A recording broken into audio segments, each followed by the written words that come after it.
Et à mon droit, tu vas observer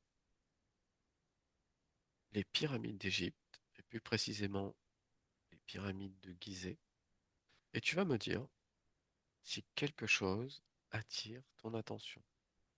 Un, deux, trois.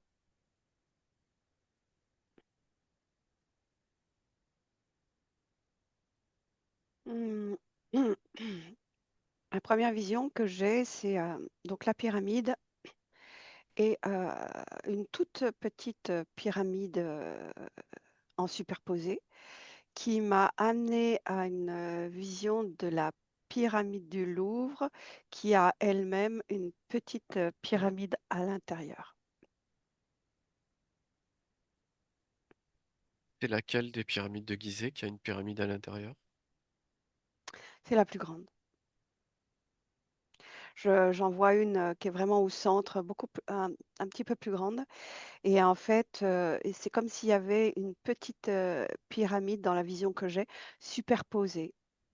C'est comme si c'était une empreinte, quelque chose qui n'est pas forcément manifesté, mais qui est en superposition et ça flotte. C'est là, en fait, c'est là, mais comme si c'était dans une zone intermédiaire, quelque chose, peut-être un, un temps spécifique, une fréquence spécifique, oui, une fréquence spécifique.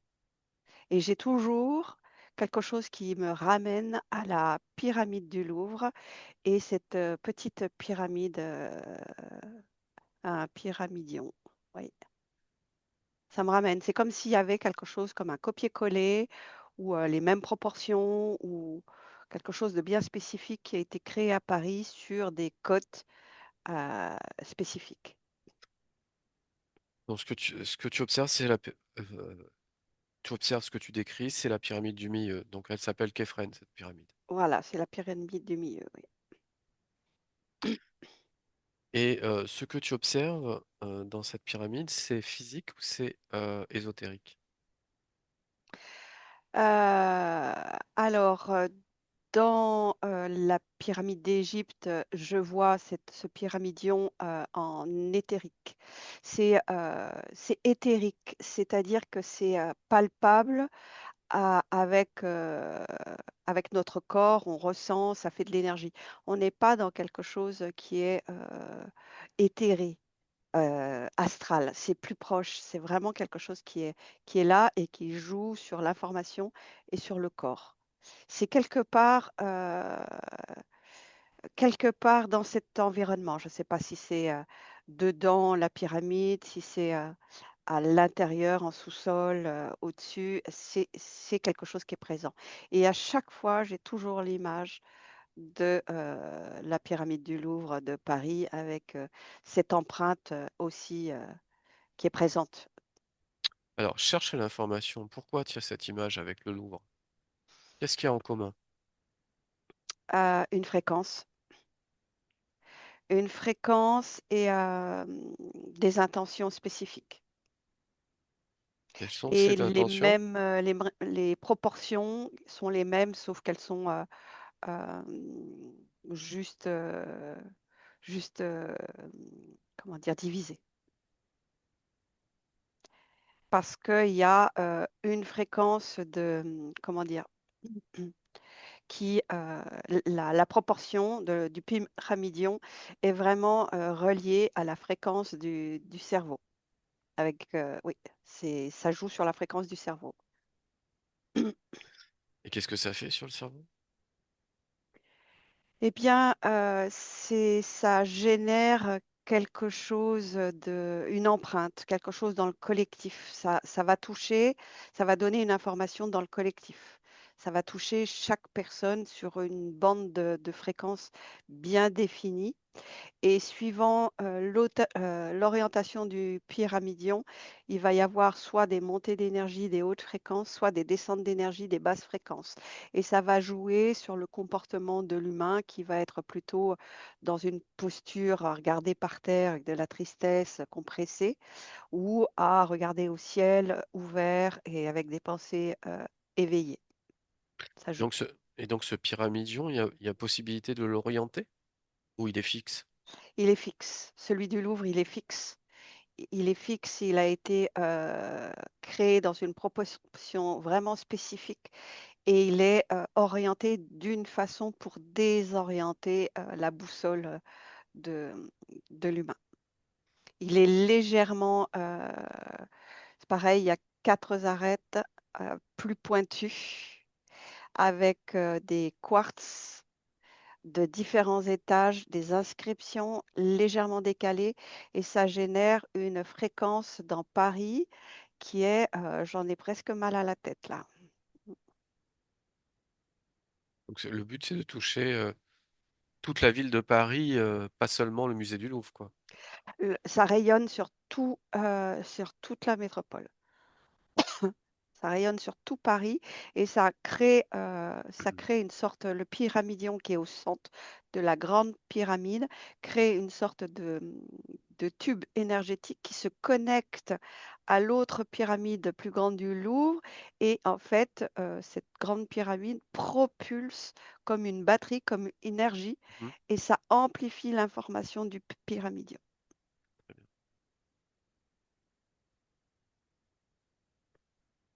Donc la volonté n'était pas très très positive. La Ce concret est volonté ça. n'est absolument pas positive. Ça rattache les gens au faire, c'est-à-dire à l'action du faire, boulot, dodo, et enfermer la pensée dans ce type de structure, à empêcher les gens de rêver, de penser par eux-mêmes. Voilà, il y a vraiment ça qui est déployé sur Paris. Oui. D'accord. Et sur la pyramide d'Égypte, la conséquence, c'est laquelle?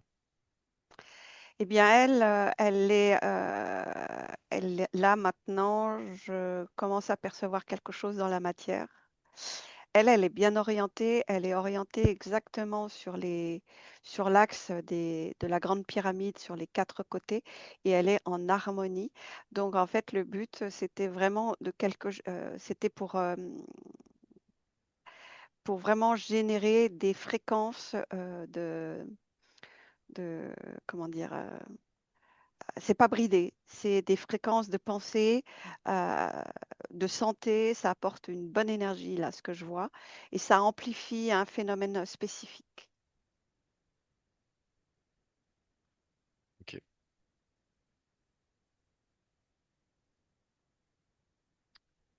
Bien. Bon, bah, déconnecte de tout ça. Et tu vas à nouveau observer, en changeant de perspective, Ah, ces trois pyramides de Gizeh.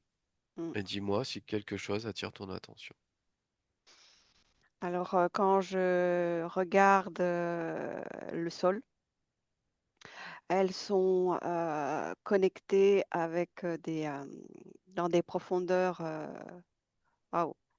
C'est comme si les trois pyramides en aérien créaient une énorme pyramide inversée en souterrain en ralliant les trois grosses pyramides. C'est-à-dire que un, 2, 3, là je vois quelque chose de ramifié en profondeur et en dessous à la pointe qui est très loin, je vois ce fameux petit pyramidion qui est dans l'axe de la grande, de celle de milieu. Ce que tu vois, c'est physique ou c'est éthérique? Non, c'est physique. Et donc, ça sert à quoi ce système? Alors, il y a plusieurs fonctions. Il y a, ouais, je vois plusieurs fonctions. Il y a la fonction d'activation d'une porte des étoiles spécifique, même de plusieurs portes des étoiles. Il y a une activation suivant les étages, de régénération cellulaire du corps physique pour que les dieux de l'époque puissent se régénérer. C'est pour ça qu'ils vivaient aussi extrêmement longtemps. Il y a des endroits, des étages où il y avait des enseignements sur des écoles de mystère. Je vois beaucoup de couches,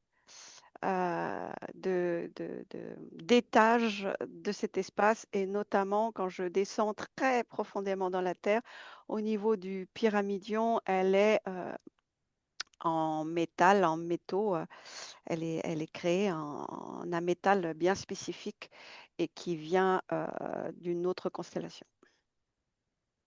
Et il y a aussi des inscriptions, des écritures. Voilà, il y a des mains, des formes sur ce métal. Il y a une empreinte de main spécifique. Et si j'approche ma main est minuscule, quoi. Est-ce que les chercheurs, les archéologues, les spécialistes, quand même, depuis le temps que cet endroit est étudié, est-ce que certains ont connaissance de ça ou pas?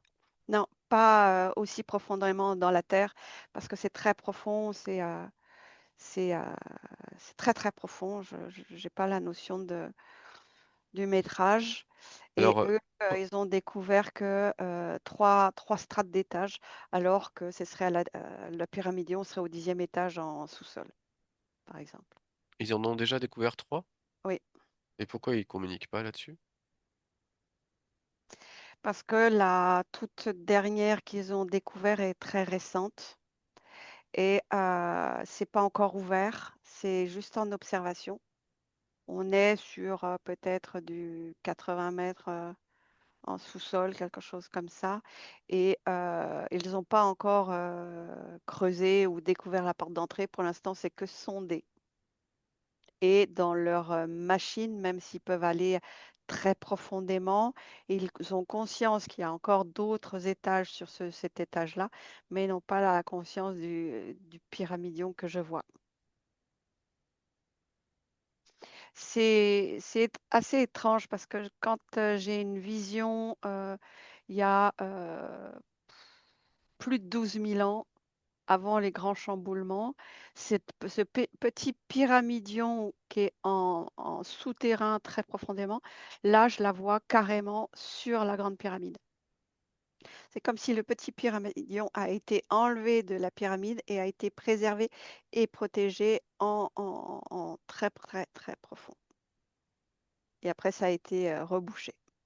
Il y a eu quelque chose qui s'est passé. En prévision peut-être d'un grand déluge, quoi. Je vois qu'il y a une prévision de choses cataclysmiques assez importantes et qui a changé l'axe de la Terre, quoi. Je vois tout ça.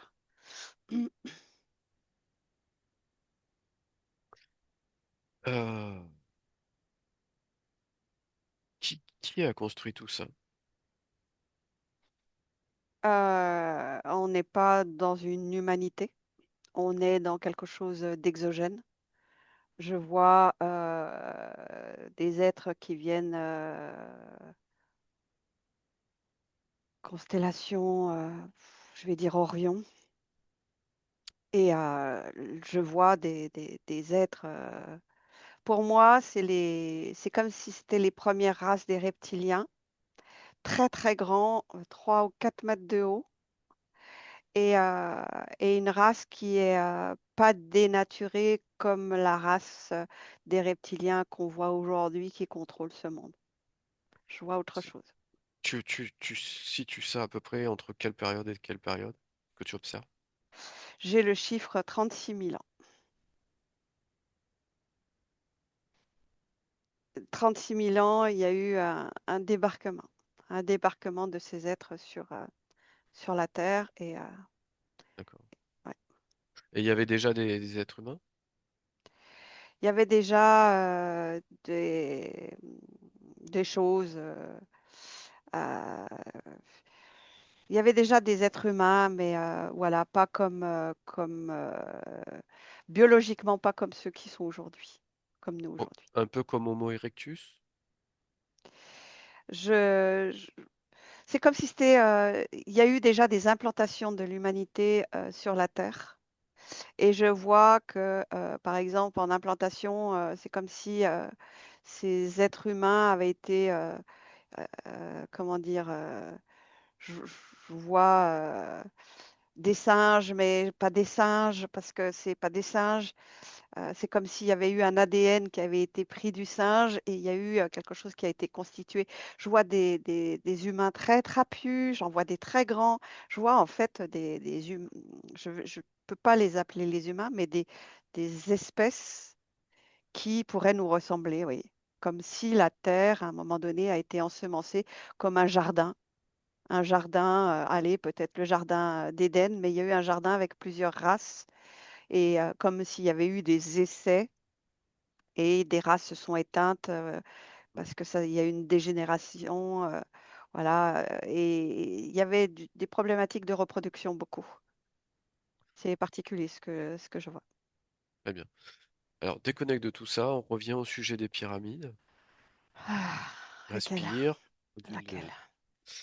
Euh, lorsque tu disais que ça pouvait servir en sous-sol de porte, un peu de porte des étoiles, c'est ça? Oui. Ça, tu situes cette utilisation à peu près il y a combien d'années? Si tu as une fourchette. Eh bien, alors je vois je la vois cette porte des étoiles il y a plus de 12 000 ans parce que je vois le pyramidion qui est au-dessus et en fait c'est le pyramidion qui génère une fréquence et l'axe de la pyramide est vraiment comme une pile. Et c'est à cette époque-là, donc pour moi c'est 12 000 ans, mais il y a quelque chose qui est avant le déluge, c'est déjà présent, avant le grand Euh, déluge. Mm. Dans ce que tu observes, le pyramidion, il est au-dessus ou au-dessous cette fois-ci? Ah, là, il y a 12 000 ans, et avant, il est au-dessus de la pyramide. Très bien. Et Est-ce que, dans les énergies, au-dessus de la pyramide, il est dans le physique, mais dans les énergies, je vois une Stargate, je vois quelque chose qui est manifesté. C'est une porte, je vois des choses qui traversent la porte. Ouais, je vois des choses qui traversent la porte et dans le physique et dans les énergies, et cette comme porte, des vaisseaux, ouais, comme des vaisseaux. cette porte, tu la vois en sous-sol ou à l'extérieur? Non, elle est au-dessus du pyramidion quand je vois à l'extérieur. C'est au-dessus du pyramidion, c'est toutes ces énergies qui sont canalisées, les énergies de la Terre. En plus, elle s'est pas posée dans un endroit au hasard. Il y a beaucoup de métaux dans les sols. Il y a eu des choses, des strates de métaux, de minéraux spécifiques, qui fait que la pyramide en elle-même n'est une énergie comme une pile. Et c'est le pyramidion qui est au-dessus avec un métal spécifique qui est positionné et la pile de la grande pyramide permet de créer une double énergie. Et là, je vois une grande sphère, une sphère avec un anneau et comme un miroir. C'est comme s'il y avait un miroir, quelque chose de transparent, comme de l'eau. Et on sent qu'il y a quelque chose qui traverse parfois. Ouais. Je vois Et des activités, oui. la fin de ce portail, ça serait à peu près quand? Eh bien, c'est comme si il y a eu un moment là quand tu me montres, quand tu me permets d'aller visiter, j'ai un, comment dire, j'ai un espace noir. C'est comme, voilà, j'ai un espace noir parce que c'est comme s'il y avait eu plusieurs étapes, comme s'il y avait eu plusieurs étapes, plusieurs reconfigurations. C'est comme s'il y avait eu le déluge, pas le déluge. C'est, ah, voilà. Ok. C'est en fait, il y a un moment donné, pour préserver cette porte, ils ont créé une autre dimension intermédiaire. Parce que ce que je vois, c'est que avant le déluge, cette porte était très active. Il y avait vraiment quelque chose de très actif. Il y a eu le déluge et je vois la scène de la pyramide et du pyramidion comme si c'était en transparence, comme si c'était pas tout à fait dans les mêmes plans, comme s'il y avait eu une séparation des plans. Et c'est pour ça que j'ai une sorte de bug noir là, bizarre. D'accord. Mm. Très bien. Et Et après, j'ai un autre truc qui arrive là. Et là, tout de suite après l'image que j'ai, c'est le plan physique. Il n'y a plus de pyramidion. Le pyramidion a été déplacé en sous-sol très profondément. Voilà. Et tout a été scellé. Voilà. Ouais, c'est ça. donc ça fonctionne plus. C'est pas que ça fonctionne plus, c'est qu'il y a une sorte, c'est en attente. C'est en attente, par contre, c'est utilisé, mais en souterrain cette fois-ci. Et là, quand je perçois le souterrain, pour moi, il y a de l'activité en souterrain très, très profondément. Donc la porte est toujours active mais en souterrain? La porte est toujours active, mais quoi, elle est toujours présente, mais pas active. Elle n'est pas activée parce que le pyramidion n'a D'accord. pas la grande pyramide qui, avec des strates pour propulser Ouais, d'accord. comme une pile. Et tu vois depuis combien d'années environ elle n'est plus active? Environ? Alors, ça me ramène que c'est, voilà, j'ai un bug, ce fameux bug où Ouais. je Hmm. vois, voilà, pour moi, les plus actifs depuis 8-9 000 ans. D'accord, très bien. Mm. Alors déconnecte de ça. Et maintenant, observe ce que tu disais tout à l'heure, qu'il y avait dans les sous-sols une régénérescence de ceux qui étaient pris pour des Oui, dieux. oui, il y a vraiment un endroit bien spécifique. Ça me fait penser, il y a il y a plusieurs sarcophages. Je vois 4 grands sarcophages, mais des sarcophages pour des êtres qui mesurent entre 3 et 4 mètres. Voilà. Et il y a comme une sorte d'empreinte de mémoire dans les sarcophages, comme s'il y avait moulé comme un corps. C'est comme des sarcophages qui sont individuels, qui sont vraiment moulés pour une personne. Et j'en vois 4. Et c'est assez grand. Les personnes, quoi, les êtres ne sont plus dedans, mais je vois l'empreinte et il y a comme une sorte de comme s'il restait quelque chose. Comme s'il restait un peu de leur génétique, de la poussière, peut-être de peau, quoi. Il y a quelque chose. Et Et c'était... Oui, ouais, ouais. Et là, c'était justement ces êtres qui sont venus il y a très très longtemps pour pouvoir vivre sur cette terre par rapport à la respiration, par rapport, voilà, ils avaient créé des sarcophages pour régénérer leurs cellules. Ce sont des êtres qui pouvaient vivre mais 4 000 ans, oui, sans problème. Mais il fallait qu'ils restent plusieurs temps. C'était des temps, c'est peut-être plusieurs mois dans une année, emprisonnés dans ce sarcophage pour avoir une totale régénération cellulaire. Voilà, et qui les amenait aussi, parce que c'est connecté à Orion, oui, qui les amenait à, à une- à Orion, quoi. C'est comme s'il y avait peut-être une machine à remonter le temps ou peut-être un truc qui les faisait disparaître, qui les amenait là-bas. Il y a quelque chose de régénération cellulaire. Je vois comme ah voilà, c'est connecté à l'ADN, à leur ADN. Il y a une mémoire d'ADN dans cet espace. Oui. et donc ils avaient quelle forme avec cet ADN? Très grand, très écailleux, c'est de la famille, c'est les reptiliens, mais ils n'avaient pas la peau verte, hein, ils n'avaient pas la peau verte et je vois une peau plus, comment dire, marron orangé, cuivré. Ouais, c'est plutôt cuivré, luisant avec, c'était doré quoi, des filaments dorés et il y avait une notion de royauté dans ces êtres, oui, une notion de, Euh, avec une queue? oui, mais pas grande. Pas d'ailes, Euh, et au niveau de la bouche, plutôt grande bouche. plutôt grande bouche, oui. Plutôt, oui, c'est plutôt grande bouche, plutôt, je vois des mains palmées aussi. On va dire plutôt carnassier. Vous pouvez faire une comparaison? Pas, ou pas forcément. Non, non, non, je verrais plutôt batracien, quelque chose qui est très grand. Voilà, ça fait, la peau, elle est humide.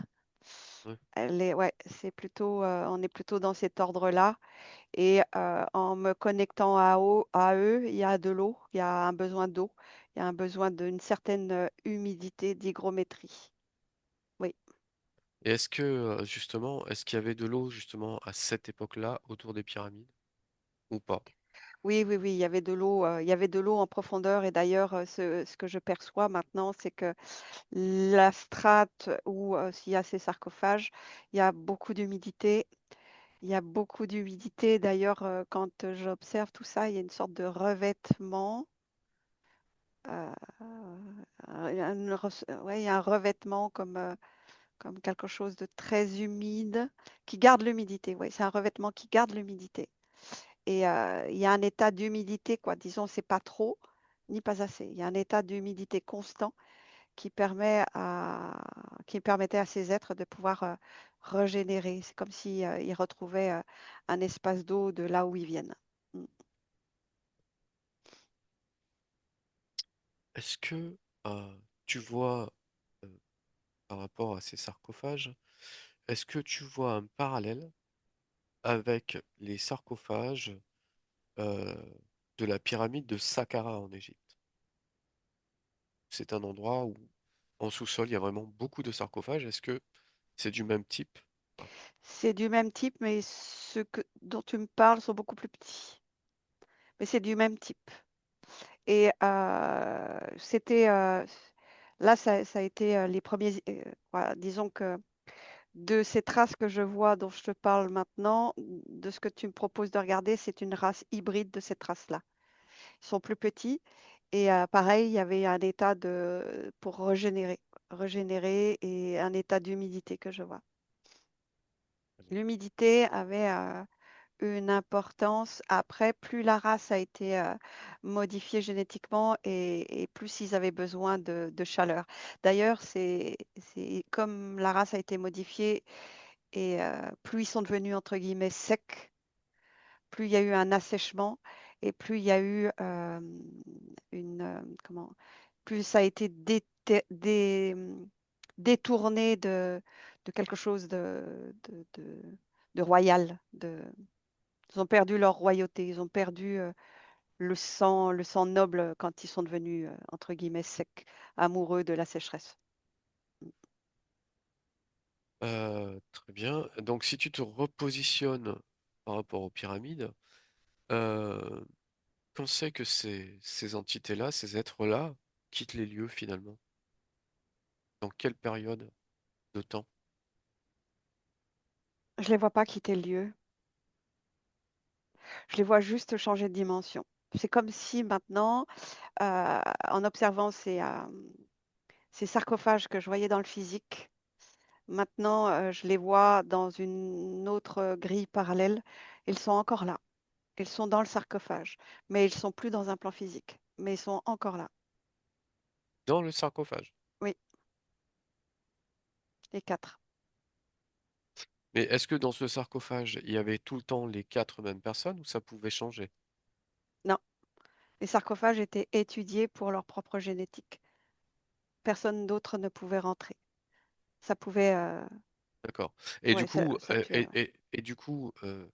les autres êtres de cette espèce-là n'avaient pas accès à ces sarcophages. Non, parce que c'est vraiment comme si chaque sarcophage était moulé au D'accord. corps et à Et l'ADN de donc, chaque être. et donc ces autres êtres étaient voués à mourir sur Terre alors, puisqu'ils n'étaient pas régénérés, ou pas.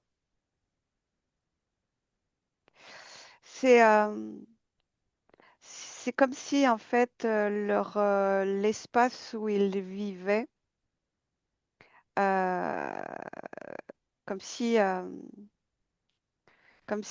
leur planète allait s'éteindre. Et en s'éteignant, ils ont voulu, euh, ils sont arrivés là. Il y a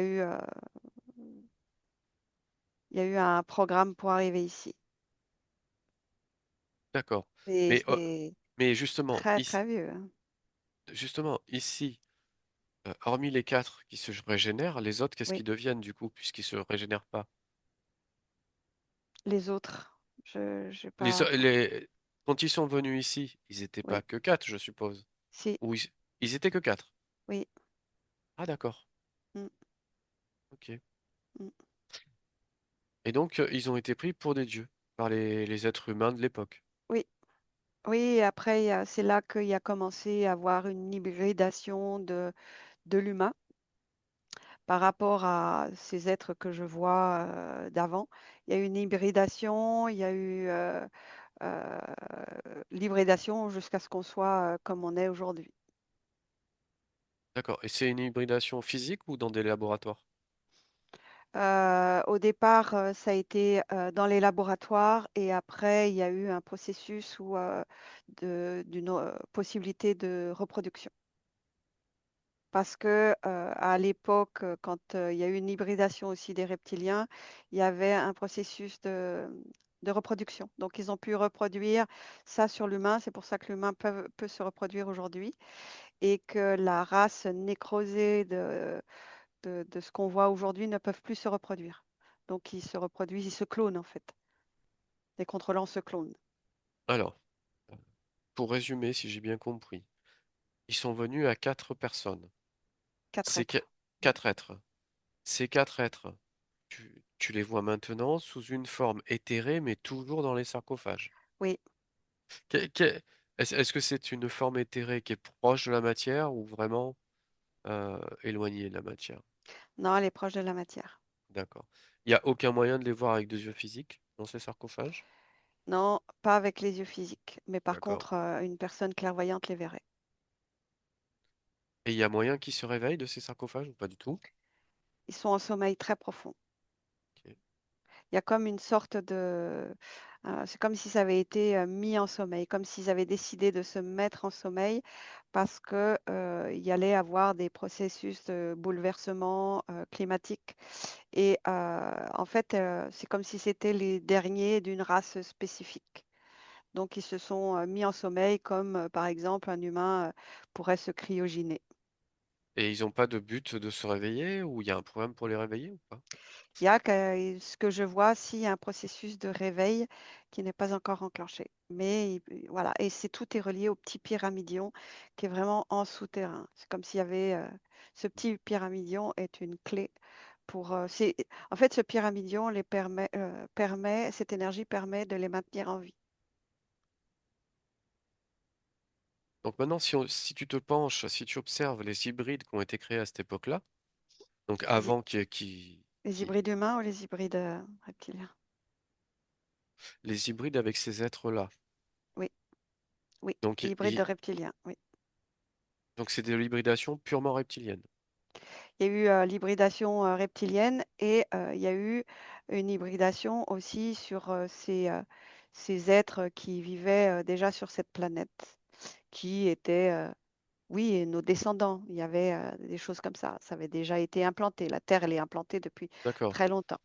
Et donc, si tu suis les lignées de ces hybridations, Mm, mm. qu'est-ce que tu observes aujourd'hui?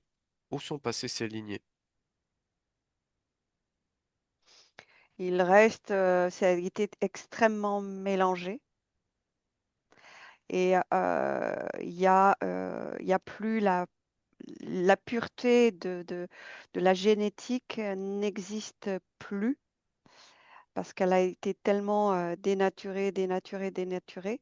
Et en plus, cette génétique pure faisait qu'il y avait une dégénérescence sur l'humain. L'humain ne pouvait pas supporter ce type de génétique, donc il mourait très jeune ou d'une maladie généralement c'était la leucémie, maladie du sang et maladie des os. Donc, Et l'hybridation humaine, tu vois pas de lignée qui arrive jusqu'à nous. direct de ces êtres-là. Par contre, je vois des lignées qui sont, oui, pour moi, ce seraient les, euh, les sangs bleus. Malgré que là, quand j'observe, ah oui, waouh, ok. Quand j'observe la génétique de ces êtres dans le sarcophage, ils ont un sang. C'est pour ça qu'ils sont oranges, légèrement dorés. Ils ont un sang qui est avec beaucoup plus de cuivre. Autant l'humanité a le sang avec du fer, eux, ils ont du cuivre. Et du cuivre, ça donne un sang bleu. Et de ce sang bleu a été dispatchée toute la génétique des reptiliens de ce qu'on voit aujourd'hui et des êtres qui sont des humains avec de la génétique de sang bleu. C'est parce que dans ce sang bleu, il y a cette énergie cuivre qui vient de cet autre espace. Et la génétique pure souche, il y avait du cuivre et un autre métal qui a fait que ça ne pouvait pas prendre dans l'humain. Ça générait maladie, dégénérescence osseuse et sanguine. Très bien.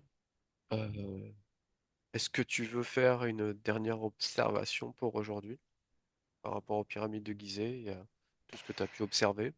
Non, mais j'ai toujours la pyramide du Louvre qui revient par-dessus et ça m'invite à aller observer plus profondément cette pyramide qui, de par la pyramidion qui est inversé, il y a quand même une notion là de ce qui m'est montré de, de réduire comment dire, la, euh, un être humain normalement devrait vivre beaucoup plus vieux. Et cet état de petit pyramidion descend la vitalité de l'être humain. Et le but, c'est de descendre la vie de l'humain à maximum 65-68 ans, alors que l'être humain peut vivre plus vieux. Et c'est cette petit pyramidion à Paris qui génère des fréquences et qui baisse la, la vitalité du corps également. Ils se servent de ça, ils se servent de cette fréquence-là. Mm. Est-ce que c'est constaté officiellement, ça, qu'il y a une baisse de l'espérance de vie parisienne ou pas tout à fait? Bah, en fait, c'est pas que Paris, parce que le Pyramidion, oui, ça touche beaucoup Paris, mais ça, quand je regarde l'expansion, ça prendrait toute l'Europe. Ah oui, quand même. Mm. Ouais. Après, bien sûr, c'est moins fort, mais c'est comme si je voyais d'autres endroits avec d'autres petits systèmes aussi pour baisser la longévité. C'est comme si là, dans cette perception que tu me fais voir, il y a encore une géométrie, allez, je vais l'appeler diabolique, qui fait qu'il y a encore, il y a des pyramides qui sont posées dans des endroits qui propagent justement de descendre l'espérance de vie de l'humanité à ouais, 68 ans, 65-68. Très bien, ben on Mais il ira. y a, ce que je vois aussi, c'est qu'il y a une très belle résilience du corps. C'est-à-dire qu'il y a une régénération. Le corps se régénère parce qu'il y a quand même il y a des, il y a des mémoires positives aussi et la pensée de chaque humain va faire que soit on regarde en bas, soit on regarde en l'air et ça va jouer aussi sur la régénération cellulaire. Mais il y a vraiment une volonté de baisser la vitalité de l'humain. Parce que plus l'humain meurt, entre guillemets, jeune et crée des incarnations, plus il se coupe de lui-même et plus il oublie qui il est en fait. Ce qui veut dire que l'humanité va travailler, n'aura plus jamais de retraite, parce que ça mourra avant la retraite. C'est le projet. C'est un programme, que je perçois un programme là, un programme qui est assez perverse. Mm. Très bien. Bah écoute, on ira explorer tout ça dans une prochaine partie. Je te remercie. Puis là, je vais couper l'enregistrement pour aujourd'hui.